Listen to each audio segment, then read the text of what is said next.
Coming up, we've got the weather, but we don't have sports or today's lottery numbers.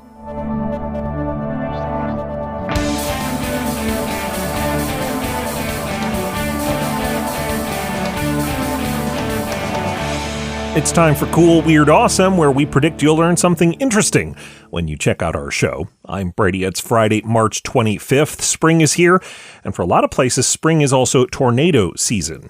Today in 1948, two meteorologists helped make things safer for those who live in the path of severe storms by issuing the first successful tornado warning. The meteorologists worked for the U.S. Air Force, Major Ernest J. Fawbush and Captain Robert C. Miller. They were in charge of a weather station at the Tinker Air Force Base in Oklahoma City. On March 20th, 1948, the base was hit hard by a tornado, over $10 million in damage to aircraft and other property on the base, including the Operations Center for the weather station.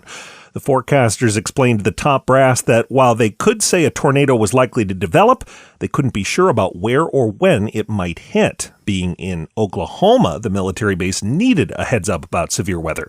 So Fawbush and Miller set to work.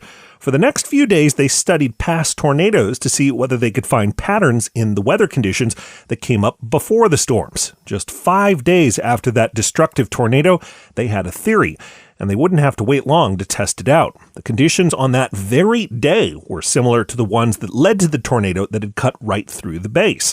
For years, there had been a push in forecasting circles not to issue storm warnings. Why alarm people if severe weather doesn't actually happen as predicted? But Fawbush and Miller decided to send out that warning. Anything that was movable, the base moved. And sure enough, later that day, there was a funnel cloud headed toward Tinker.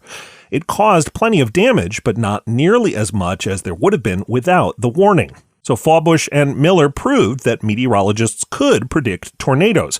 Forecasters have been building on their techniques ever since. Though being right about such a severe storm came with some mixed feelings.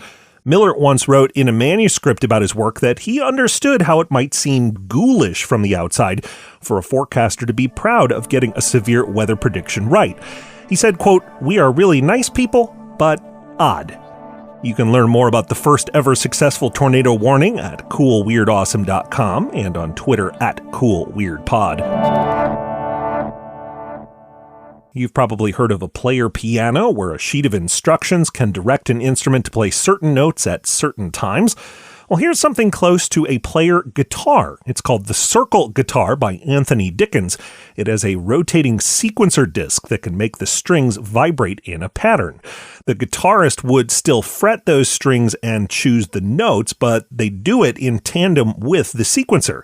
And in doing so, they create some new and exciting sonic possibilities. I'm Brady. Hope your weekend sounds pretty good. Thanks for listening, and come back again next week for more Cool, Weird, Awesome.